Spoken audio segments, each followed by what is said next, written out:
मैं आज आपके सामने एक समाज का ऐसा रूप प्रस्तुत करना चाहती हूँ जिसकी वजह से हमारा समाज टूटता जा रहा है।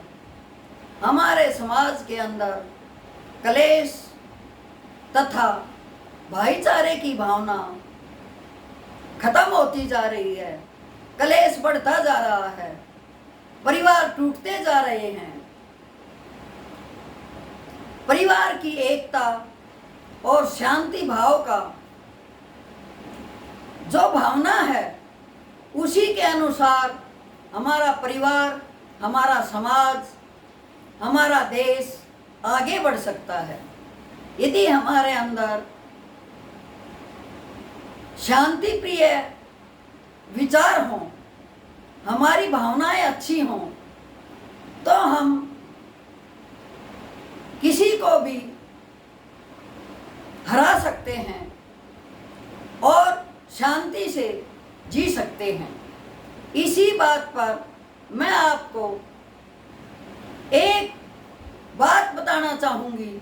यदि आपको पसंद आए तो कृपा करके लाइक और सब्सक्राइब अवश्य कीजिए। सुनिए, एक नगर में एक सेठ रहता था। वो बहुत ही ज़्यादा अमीर था। उसके पूर्वज भी अमीर थे। पूर्वज अमीर थे, वो पैसा ट्रांसफर होता चला गया, उनका बिजनेस बढ़ता गया और वो काफ़ी अमीर हो गए। अब लक्ष्मी ने सोचा कि इस सेठ को तो तूने इतना माला माल कर दिया है, लेकिन सेठ के बच्चों की नीयत डगमगा रही थी, दान पुण्य से हट रहे थे, वैष्णव के अंदर जा रहे थे। पैसा ज्यादा था, या तो पैसा खुराफात लाता है, हमारे जो अच्छा आचरण है उसको बिगाड़ता है, क्योंकि बुरे आचरण के लिए ज़्यादा पैसा चाहिए। जिसके पास ज़्यादा पैसा होता है उसका आचरण भी खराब हो जाता है, उसकी नीयत भी खराब हो जाती है और दया धर्म को भूल जाता है। वैसा ही सेठ के लड़के भी कर रहे थे। अब लक्ष्मी ने कहा, सपने में आई, सुनो सेठ, तुम्हारे दादा परदादा से मैं तुम्हारे साथ हूँ, इसीलिए मैं समझती हूँ कि कम से कम तुझे बताया जाए कि अब मैं तेरे घर नहीं रह सकती।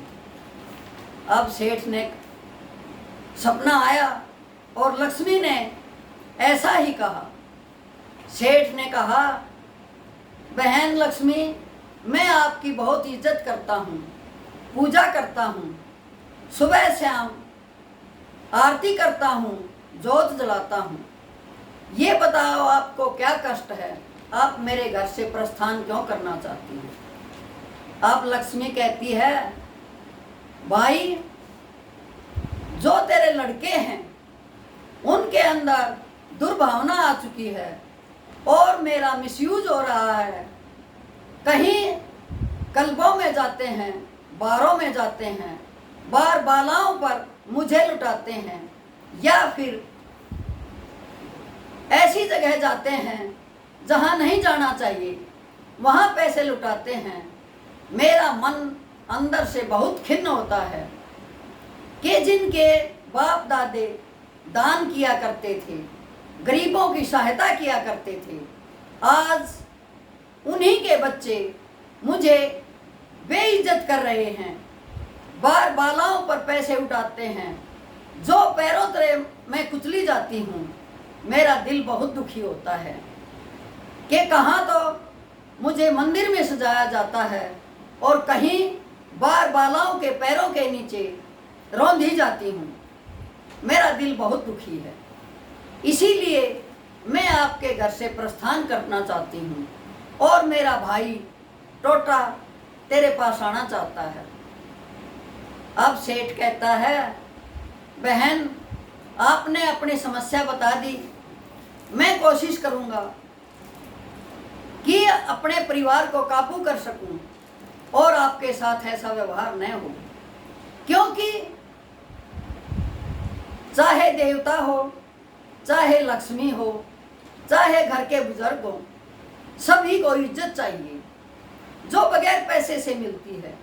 लेकिन आज की जनरेशन, आज की पीढ़ियाँ, जो मुफ्त में चीज़ मिलती है, इज्जत दी जाती है, मान दिया जाता है, बड़ों का सम्मान किया जाता है, वही उनके पास नहीं है, जिसमें उनका कुछ खर्च नहीं होना, लेकिन भावनाएं बदल चुकी हैं, व्यसन उनके दिमागों पर छा चुके हैं। इसीलिए आज की पीढ़ियां बर्बाद हो रही हैं। अब सेठ ने सोचा कि चलो देखता हूँ, हो सकता है बहन लक्ष्मी मान ही जाए, और परिवार को इकट्ठा करता है।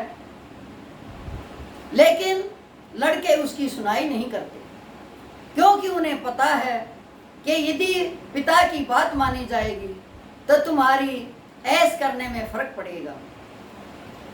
फिर वो लड़कों की पत्नियों को बुलाता है और कहता है कि बेटी, हर एक बहू घर की लक्ष्मी होती है, और यदि हमारे पास धन धान्य है तो तुम्हारी भी इज्जत है। यदि ये धन धान्य चला गया, लक्ष्मी चली गई, टोटा आ जाएगा, आगे आने वाली पीढ़ियां भी खराब हो जाएंगी। आप अपने पतियों को काबू करो और उन्हें कहो कि ऐसा सूत्र दिखाएं, ऐसी एकता दिखाएं कि टोटा हमारे पास भी न आए।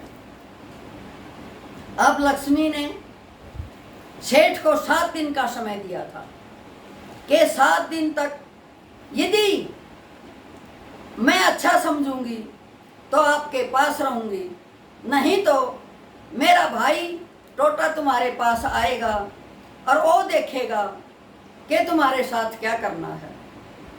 अब सेठ ने लगातार 1 हफ्ते तक अपने बच्चों को समझाया, बहुओं ने अपने पतियों को समझाया, अपने सेठ के पोता पोतियों को समझाया, चाहे कुछ भी हो जाए, चाहे तुम मर जाओ, लेकिन घर में कलेश नहीं होना चाहिए। यदि घर में कलेश हुआ तो टोटा आ जाएगा, दर दर की भीख मांगोगे, दर दर भटकोगे, तुम्हारे पास कुछ नहीं रहेगा। 1 हफ्ते का समय चला गया और लक्ष्मी ने वायदे के अनुसार अपने भाई को बुला लिया। अब टोटा घर में आया, उसने बड़ी कोशिश की कि भाइयों के बीच में कलेश हो जाए। उसने पैसे चुराए कि एक दूसरे पर शक करें कि शायद छोटा भाई ले गया हो, बड़ा ले गया हो। लेकिन सेठ के लड़कों ने भी ये गांठ बांध ली थी, चाहे कुछ भी हो जाओ, हमने अपनी एकता को खराब नहीं करना है, हमने अपने घर की शांति को भंग नहीं करना है। अब टोटे ने एक दूसरे को लड़ाने के लिए,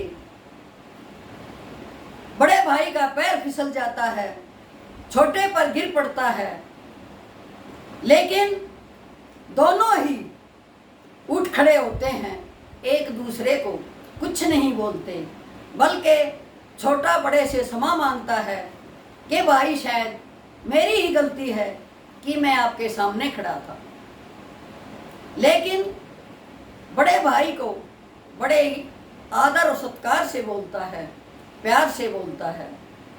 अब टोटा हर रोज देखता है तू कोशिश कर रहा है, लेकिन सेठ के लड़कों पर, इसके परिवार पर कोई असर नहीं पड़ रहा। अब क्या होता है, सिठानी ने चूल्हे पर दाल बनाने के लिए रख दी और उसमें नमक डालना भूल गई। सिठानी ने बड़ी बहू को कहा, बेटी थोड़ा नमक डाल देना दाल में, मैं शायद भूल गई हूँ। अब उसने नमक डाल दिया। वो बात उससे छोटी बहू ने भी सुनी। उसने जिठानी को नहीं देखा कि इसने दाल में नमक डाला है, और वो भी नमक डालाई। उससे छोटे वाली बहू ने भी सुना, उसने भी अपनी जिठानी को नहीं देखा, वो भी नमक डालाई। अब दाल में नमक ज़्यादा और दाल कम थी। अब टोटा दूर बैठा मुस्कुरा रहा था, सोच रहा था कि आज तो ज़रूर इनके बीच में लड़ाइयाँ होंगी, अपनी पत्नियों को गालियाँ देंगे और फिर तेरा सिक्का जमेगा।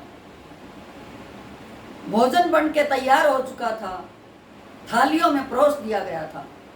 पूरा परिवार खाने के लिए तैयार था। अब जो ही सबकी कटोरियों में दाल आई, चपाती आई, चावल आए, तो जिसने भी दाल चखी उसी को पता चल गया कि दाल कम और नमक ज़्यादा है।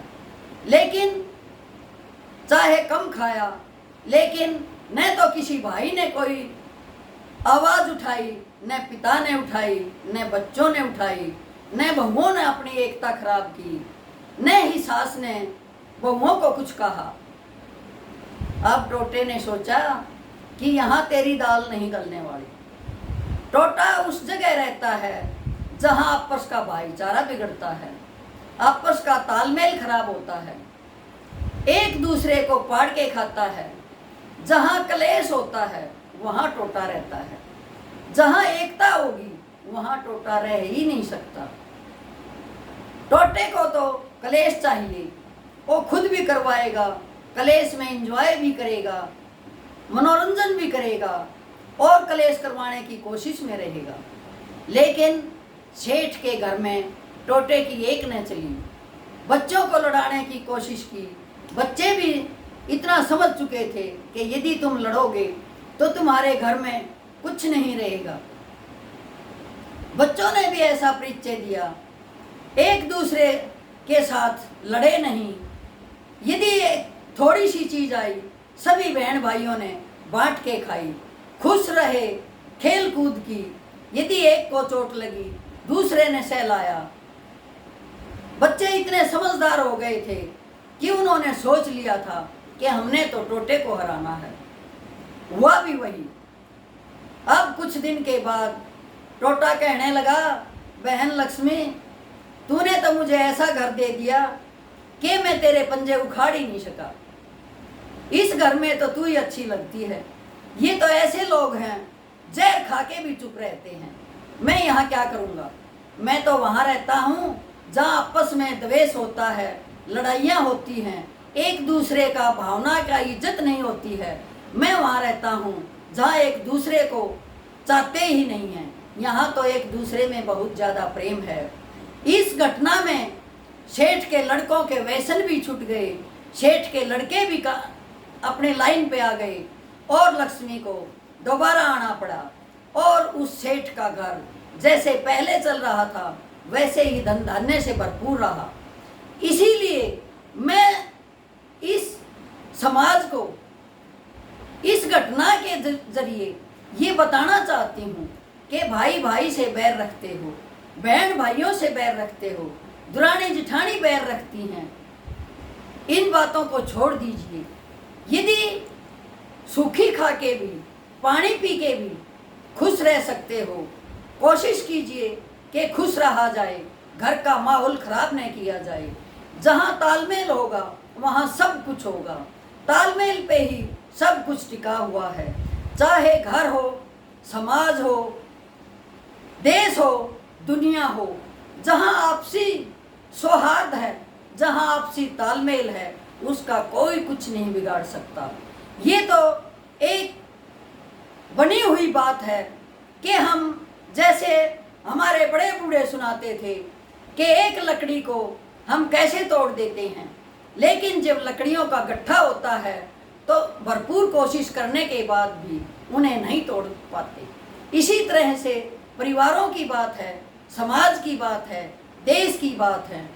हमें चाहिए कि हम अपने बच्चों को पास में बिठाकर, पोता पोतियों को पास में लिटाकर उनको वीरता की कहानी सुनाएं, देशभक्तों की गाथाएं बताएं, ताकि उनके विचारों में कुछ देश के प्रति अच्छी भावना पैदा हो, ताकि वो देश के लिए कुछ कर सकें, अपने देश प्रेम की भावना उनके दिमाग में आ सके। आज का माहौल सिर्फ और सिर्फ पिक्चरों पर टिका है, जिसमें कि समाज में होने वाली घटनाओं, जो बुरी घटनाएं हैं, उनको ज़्यादा दिखाया जाता है और उन्हीं का असर आज की पीढ़ी पर पड़ रहा है। तो मेरी सब समाज वालों से ये विनती है कि अपने बच्चों को, पोता पोतियों को देश प्रेम की बात सुनाएं, उन्हें अपने पास लेके बैठें, उन्हें ऐसी बातें बताएं कि उनके अंदर देश प्रेम की भावना उमड़े, न्यौछावर होने की भावना उमड़े, अपनी मातृभूमि के प्रति प्रेम हो। यही थी मेरी एकता की कहानी। जय हिंद।